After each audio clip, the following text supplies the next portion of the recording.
Saludos, mi nombre es Juan de Dios Collado y en esta serie de videos quiero dar respuesta a los videos del sacerdote católico Luis Toro de los dogmas católicos romanos sobre María, la Madre de nuestro Señor y Salvador Jesucristo. En este primer video de la serie tocaré el tema de la perpetua virginidad de María. Hace unos años atrás decidí tratar de no comentar en público sobre las creencias y dogmas de otras religiones.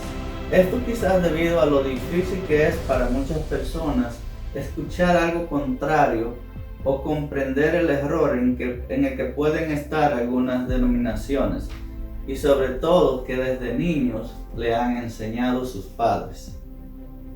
En ese punto quisiera aclarar que esto no se trata de un ataque a otra religión. Yo tengo familias católicas, todas mis amistades, la mayoría son católicos. No se trata de un ataque a otra religión, sino es expresar nuestro punto de vista, nuestras razones para creer lo que creemos, porque la palabra de Dios nos manda a poder defender el Evangelio.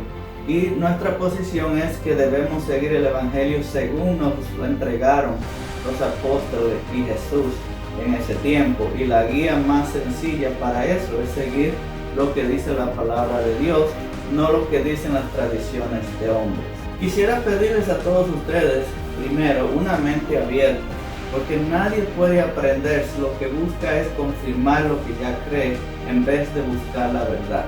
Es importante decir que muchos cristianos protestantes casi ni hablan de María, y esto se debe a la gran diferencia que vemos dentro de la María bíblica a la María de Roma.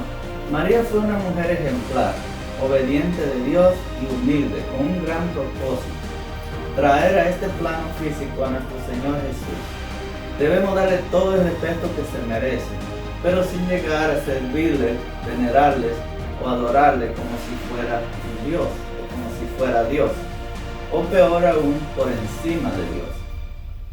Me atrevo a hacer este audiovisual motivado por los videos que he visto del padre Luis Toro. Hay varias razones doctrinales en esos videos para hacer esta respuesta. Estoy acostumbrado a mirar debates entre teólogos católicos y cristianos, pero esos debates normalmente son muy organizados, profesionales desde lo comunicativo, con un moderador que asume una posición neutral para asegurarse que ambos lados tengan la misma oportunidad de proyectar su posición, respuestas inmediatas y argumentos, como lo establece la norma de un buen debate. Pero esto es muy diferente a lo que vemos en los debates entre comillas del padre Luis Toro. No entiendo sus razones ni conozco sus orígenes que lo hayan llevado a tener su forma actual de hacer los debates. Pero creo que la iglesia debería tener un poco más de responsabilidad en la forma de expresar su posición.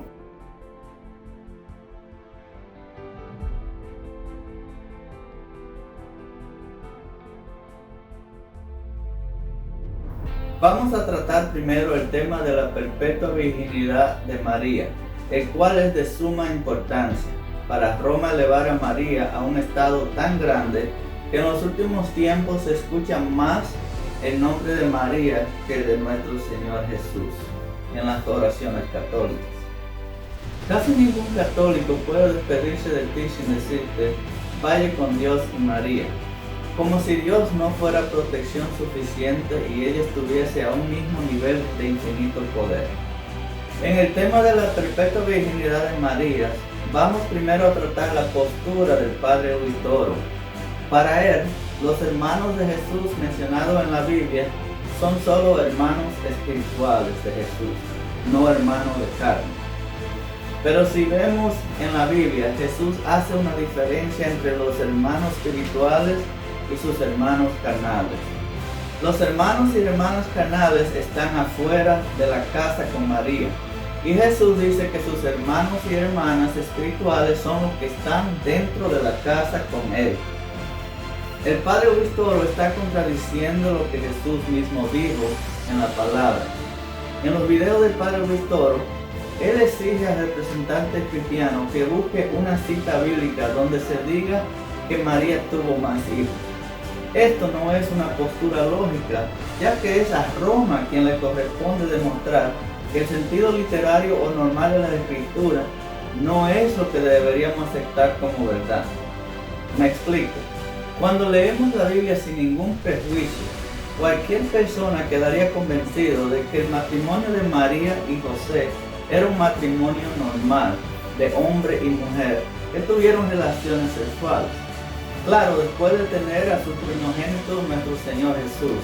Y así lo fue por muchos siglos hasta que Roma empezara a crear nuevas tradiciones. La misma pregunta se le podría exigir al padre Luistor con más razón. Que busque una cita bíblica donde diga que María no tuvo más hijos, ya que había hecho un juramento de no tener relaciones sexuales en su matrimonio con José. Le aseguro que no la va a encontrar. Queremos mostrar que esto es imposible bíblicamente hablando.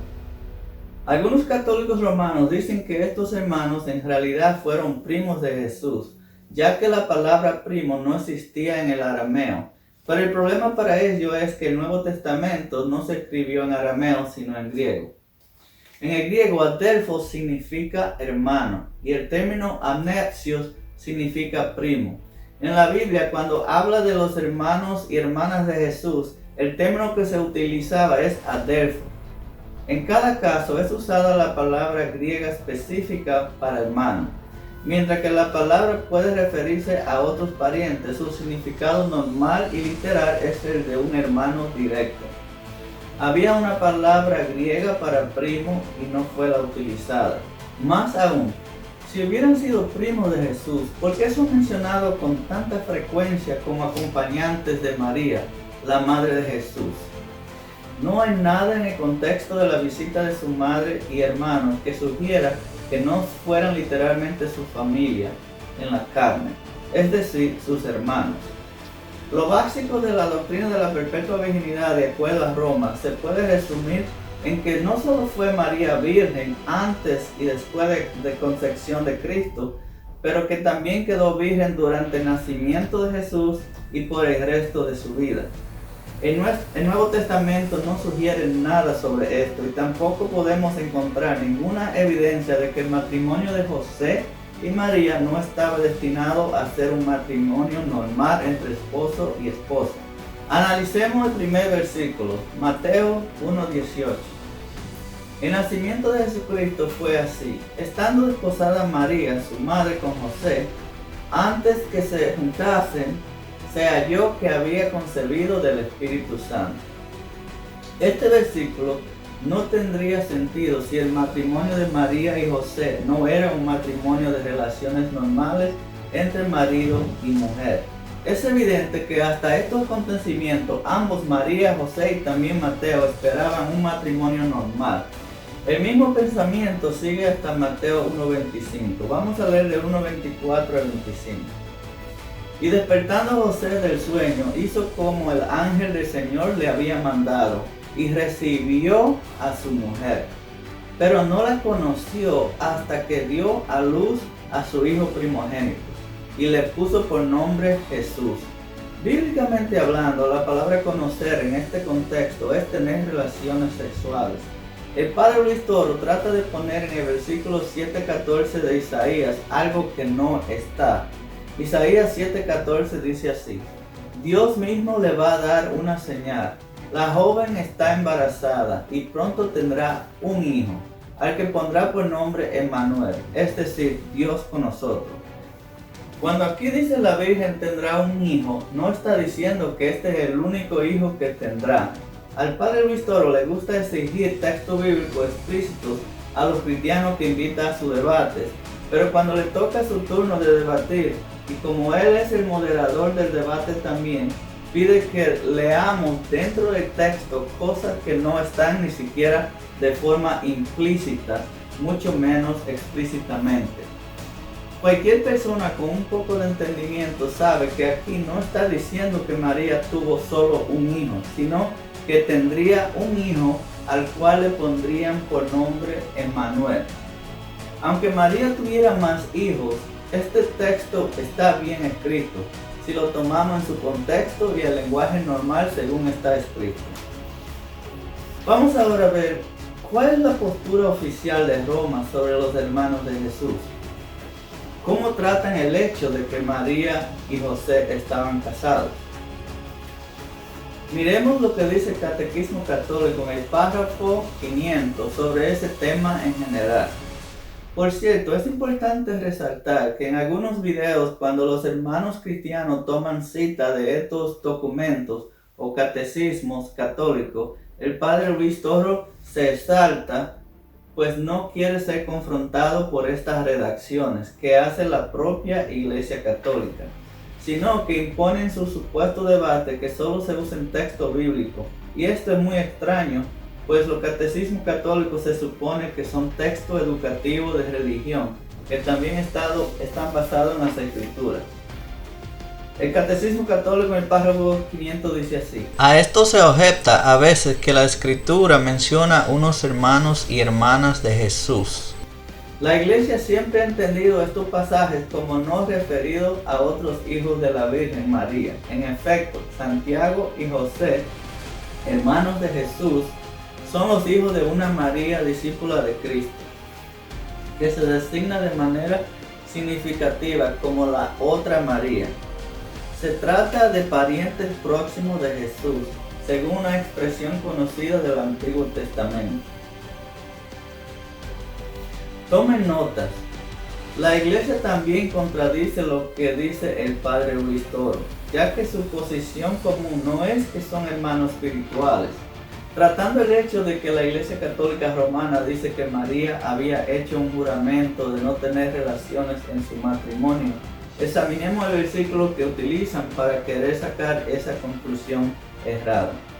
En Lucas 1:34 podemos leer que dice: entonces María dijo al ángel: ¿cómo será esto? Pues no conozco varón. En este versículo no dice en ninguna parte que María había hecho un juramento. Esto sería algo de suma importancia y Lucas lo hubiera aclarado de la siguiente manera: ¿cómo será esto? Pues he jurado nunca conocer un varón. Todos sabemos que María concibió a Jesús sin tener relaciones con José. Después de Jesús no habría ningún problema que tuviera un matrimonio de relaciones normales entre esposo y esposa. María y José tenían un matrimonio normal y es responsabilidad de Roma mostrar que no lo era. Los cristianos no tenemos la necesidad de querer sacar algo de las escrituras que no está. Un teólogo católico muy conocido, Ludwig Uth, reconocía que esta idea no se puede hacer encontrar en el texto. Analicemos ahora los versículos donde se mencionan los hermanos de Jesús. El primer versículo que vamos a ver es el Mateo 13:55, que dice así: ¿no es este el hijo del carpintero? ¿No se llama su madre María y sus hermanos Jacobo, José, Simón y Judas? Los católicos argumentan correctamente que los términos griegos para hermanos y hermanas en estos versículos pueden referirse también a familiares masculinos y femeninos, no necesariamente y literalmente a hermanos y hermanas. Sin embargo, el significado implícito está claro. Ellos pensaban en Jesús como el hijo de José, el hijo de María y hermano de Jacobo, José, Simón y Judas. En otras palabras, ellos entendían que los padres de Jacobo, José, Simón y Judas eran José y María. Es necesario deformar el significado del texto para interpretar hermanos y hermanas como primos o parientes, habiéndose mencionado el padre y la madre de Jesús. Pero analicemos otros versículos que más claro demuestra que no se puede ni pensar que estos hermanos son en realidad primos de Jesús. Marcos 3:31 al 34 dice: vienen después sus hermanos y su madre, y quedándose afuera enviaron a llamarle. Y la gente que estaba sentada alrededor de él le dijo: tu madre y tus hermanos están afuera y te buscan. Él les respondió diciendo: ¿quién es mi madre y mis hermanos? Y mirando a los que estaban sentados alrededor de él, dijo: he aquí mi madre y mis hermanos. Aquí es necesario tratar la postura del padre Luis Toro. el cual dice que estos son hermanos espirituales de Jesús. Esto no tiene lógica, ya que los versículos 33 y 34 no tendrían sentido. Él les respondió diciendo: ¿quién es mi madre y mis hermanos? Y mirando a los que estaban sentados alrededor de él, dijo: he aquí mi madre y mis hermanos. En el contexto de estos versículos es muy fácil entender que Jesús estaba dando importancia a los hermanos espirituales a su alrededor, en vez de a sus familiares de carne y sangre que estaban afuera. Aquí muestra Jesús lo importante de la fe en Él. Miremos esta idea más clara aún en el Evangelio sinóptico de Lucas. Lucas 8, 19 a 21 dice así: entonces sus madres y sus hermanos vinieron a Él, pero no podían llegar hasta Él por causa de la multitud, y se le avisó diciendo: tu madre y tus hermanos están afuera y quieren verte. Él entonces respondiendo le dijo: mi madre y mis hermanos son los que oyen la palabra de Dios y la hacen. Podemos mirar muy claro que Jesús entendía que los hermanos que estaban afuera eran sus hermanos de sangre, pero estos que estaban a su alrededor eran hermanos espirituales, porque escuchaban su palabra y la obedecían. Si se dice que son hermanos espirituales los de afuera y los de adentro también, no tendría sentido estos versículos. Además, podemos mirar en Juan 7:5 que definitivamente los hermanos de Jesús no son hermanos espirituales. Vamos a leer desde el versículo 1 para mejor comprensión. Juan 7:1 al 5 dice así: después de estas cosas andaba Jesús en Galilea, pues no quería andar en Judea, porque los judíos procuraban matarle. Estaba cerca la fiesta de los judíos, la de los tabernáculos, y le dijeron sus hermanos: sal de aquí y vete a Judea, para que también tus discípulos vean las obras que haces. Porque ninguno que procura darse a conocer hace algo en secreto. Si estas cosas haces, manifiéstate al mundo, porque ni aun sus hermanos creían en él. Fíjense muy bien lo que está diciendo, que ni siquiera sus hermanos creían en él. Si no estuviera hablando de hermanos de carne, esto no tuviera significado. Insistir en que estos versículos están hablando de hermanos espirituales de Jesús es tener poco respeto por las Sagradas Escrituras. Mantenerse en esa postura errada es torcer la palabra o crear un nuevo evangelio. Y sabemos lo que dice Pablo sobre otro evangelio en Gálatas 1:6 al 9. Dice así: Dios los llamó a ustedes y por medio de Cristo les mostró su amor. Por eso casi no puedo creer que en tan poco tiempo hayan dejado de obedecer a Dios y aceptado un mensaje diferente de esta buena noticia. En realidad no hay otro mensaje, pero digo esto porque hay quienes quieren cambiar las buenas noticias de Jesucristo y confundirlos a ustedes. De modo que si alguien viene y les dice que el mensaje de la buena noticia es diferente del que nosotros le hemos anunciado, yo le pido a Dios que lo castigue. No importa que sea un ángel del cielo o algunos de nosotros. Vuelvo a repetirles lo que ya les había dicho. Si alguien les anuncia un mensaje diferente del que recibieron, que Dios lo castigue. Es un deber de todos los cristianos estudiar las Escrituras para discernir y comparar lo que nos están enseñando con lo que está escrito, ya que eso es lo que nos pide la misma Biblia en varias partes. Pablo también menciona a Jacobo como el hermano de Jesús en Gálatas 1:19. Dice así: pero no vi a ningún otro de los apóstoles sino a Jacobo, el hermano del Señor. Esto es consistente con los otros versículos.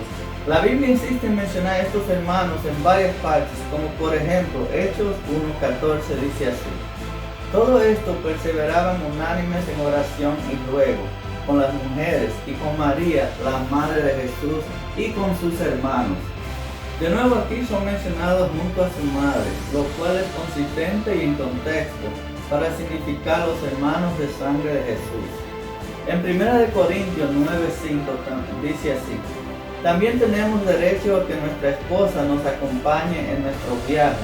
Así lo hacen Pedro y los otros apóstoles y los hermanos de Jesucristo. No tendría sentido decir aquí que todos los hermanos espirituales llevaban a sus esposas, pero sí tiene sentido si se refiere únicamente a los hermanos de Jesús, que para este tiempo ya creían en Él. También Pablo hubiera podido simplemente decir: así lo hacen los hermanos de Jesucristo, ya que Pedro y los apóstoles son hermanos espirituales también de Jesús. Entonces, ¿de dónde surgió esta doctrina de la virginidad perpetua de María? ¿Qué dice la historia de la iglesia? Algunos escritores indican que la primera afirmación de la virginidad perpetua vino de los libros apócrifos. Debemos aclarar que no se trata de los deuterocanónicos que son aceptados por la iglesia romana, sino los apócrifos que no son aceptados tampoco por Roma. Estos libros fueron escritos por lo menos un siglo después de Cristo, y es muy obvio deducir que de ellos salieron las primeras tradiciones a hacer ruido y luego pasar a doctrinas oficiales de la iglesia romana. Miremos lo que dicen algunos de estos libros que no son parte de las escrituras. Dice así en la Ascensión de Isaías, capítulo 11, versículo 8 al 14. Su matriz fue encontrada tal como estaba antes de quedar embarazada. Esto suena tan similar a lo que dicen los teólogos católicos, y como fue apenas un siglo después de Cristo, se puede concluir que influyeron en crear estas ideas bajo el paso del tiempo. Otros libros apócrifos que hablan de la virginidad perpetua de María son Odas de Salomón y el Protoevangelio de Santiago. Entonces, el primer escalón en la evolución de la María bíblica a la María de Roma está basada no en la Biblia, lo que precisamente exige el Padre Listoro, sino por los libros apócrifos, que ni siquiera son aceptados como escritura por la Iglesia Católica Romana. Aún así, algunos teólogos católicos quieren utilizar estos libros como evidencia de que en la iglesia primitiva, o sea, en la iglesia de los primeros siglos, se aceptaban estas falsas doctrinas de la perpetua virginidad de María. Pero como podemos ver, no era así, ya que se ve que se sacaron de libros apócrifos no aceptados ni por la misma Iglesia Católica Romana. En el próximo video vamos a estar tratando de algunos títulos que se le han ido dando a María durante los siglos, tales como Madre de Dios y la Inmaculada Concebida. Esos son los dos temas que trataremos en el próximo video.